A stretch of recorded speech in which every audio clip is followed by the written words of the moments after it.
Hey everybody, Nick Espinoza, your chief security fanatic here, and today we're actually going to be talking about the war in Ukraine, specifically on the cyber warfare front, because there are lessons coming out of Ukraine that, quite frankly, Western governments like the United States aren't learning, and I think that is a huge problem. This is something we've talked about for years, but essentially this war is really underscoring a serious problem we have. Now, the backdrop for this is an article written by Mehul Sristasova, I believe I'm pronouncing that correctly, from the Financial Times, and here's what's going on. Executives, basically in the cybersecurity industry, talking to the Financial Times, said that the West in general is struggling to replicate the collaborative methods that had proved successful in this conflict, and they complain that they are mired in regulatory and legal roadblocks, and that obviously thwarts fast-moving responses that require open sharing, oftentimes of sensitive information and more.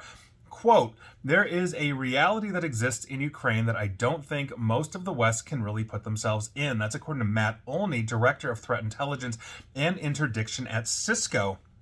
Olney also recounted a time when Cisco, which has been involved in Ukraine for more than a decade, sparked confusion and outrage from U.S. authorities with a proposal for a radical security upgrade to a state's election system. And I quote, "This is war. I do say it, and they need to do it." And basically, when we are talking about what he's mentioning is how Kyiv would respond to that demand, they're going to do it because they understand. And again, Russia is on their border. Prior to the invasion, Russia's on their border and obviously launching constant cyber attacks. Now, the U.S., and our allies in Europe and Asia are already engaged in low-level cyber aggression and espionage against Russia, China, Iran, North Korea, etc. And despite attempts to block them, Russian and Chinese government-backed hackers regularly break into our systems. They carry out disinformation campaigns, they're running surveillance, and all these kinds of things. So last month, when the U.S. State Department discovered that emails of officials focused on China had been hacked, authorities claimed that they had received inadequate information. That prompted Oregon's Senator Ron Wyden, a Democrat of Oregon, who, for the record, is doing the cyber lord's work when it comes to privacy and cybersecurity. He requested federal probes to push Microsoft, which runs the email system for the State Department, to share more technical data behind that breach.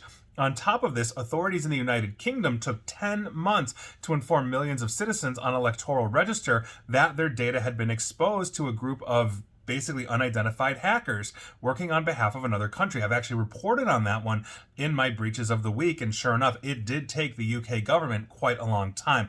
Now, only if Cisco and others say that when breaches are uncovered, the targeted business and government agencies are slow to share information, which includes technical information that is critical to figuring out what is going on and possibly unmask similar hacking attempts elsewhere. If you have ever been in an incident or incident response for cybersecurity, that logging and that critical understanding of exactly who, what, when, where, why, to the best of your ability by virtue of logging, is beyond important to understand just how fast moving the infection is, if there are other aspects or elements of your network that may have been hit, and on and on and on. We are only as good as our logging when it comes to forensics, and obviously that's a huge thing. So if you ask John Shire, senior executive at Sophos, quote, "I'm in favor of radical transparency. That's when we can be more proactive.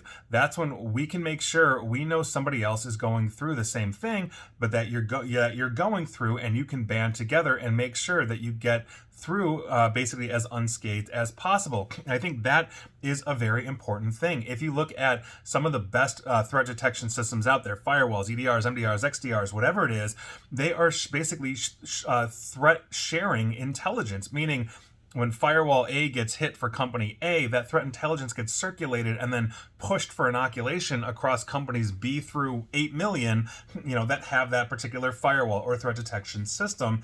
And that is something that is important. But taking one step further to understand if there's a coordinated attack, let's say against a critical infrastructure sector, like, shipping or finance or whatever it is, then allows CISOs and cybersecurity teams to coordinate essentially across one open platform. So company A and company B can start sharing intelligence and resource. I think that is incredibly important. But one stumbling block is the US government's categorization of certain details that it labels as classified. Robert Lee, who runs Dragos Security, said that he's been involved in cases that were not immediately disclosed because information was classified. I've also been in that position as well, where they're basically holding on to things and not giving it to you, even though they've got, let's say, intelligence on the threat actors that you're trying to remediate. I have been in that exact situation with clients of mine.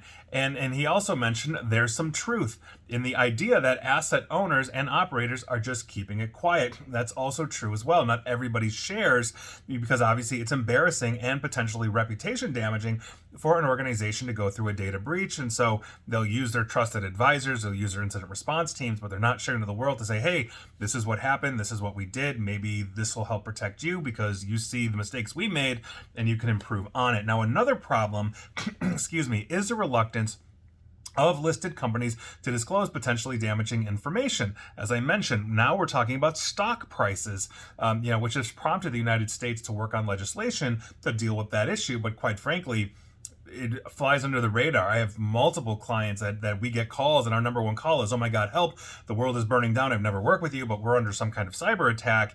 And half the time, they actually do not want to respond. They do not want to notify government entities. That's very common. The Chamber of Commerce, for example, is disputing new rules from the Stock Exchange Commission, or SEC, that will require publicly traded firms to disclose material breaches within 4 days. I think there needs to be a material breach notification requirement, but to the point of Colonial Pipeline, 4 days may be quick. If they're able to excise the issue and get the gas flowing and nobody had known about Colonial Pipeline and they fixed that with under a week, we would never have seen a panic on the eastern seaboard. So there has to be a balance there. Several agencies on top of this have overlapping authority, which therefore creates chaos as well, meaning the FBI is in charge, no, the DIA is in charge, no, this is in charge, blah, blah, blah, blah, blah, in an incident, and then you get butting heads. And these intelligence agencies, as much as they're supposed to coordinate via Homeland Security, that's literally why Homeland Security was created, oftentimes they're holding on to things. I don't know if it's internal rivalries or whatever it is, but that's a huge problem. We need to get open with threat intelligence sharing. We need to get open with all of these things, and Ukraine has done exactly that. And quite frankly, they're able to be more resilient and respond to cyber attacks as they pop up all over the country, from the Russians and Russian allies during the war. So lessons learned, quite frankly, not quite yet, but we need to get there. And basically it revolves around tearing down the red tape that is the bloat of government. So if you've got to do anything, I don't know, write your senator. Ron Wyden's on it, so Oregonians, you're fine. Everybody else, write your senators and congressmen. I don't know. And please like, share, follow me here on Facebook and Twitter at NickAESP. And please feel free to subscribe to me at YouTube as well. And as always, stay safe, stay online, and please attempt to stay private. Thanks, everybody.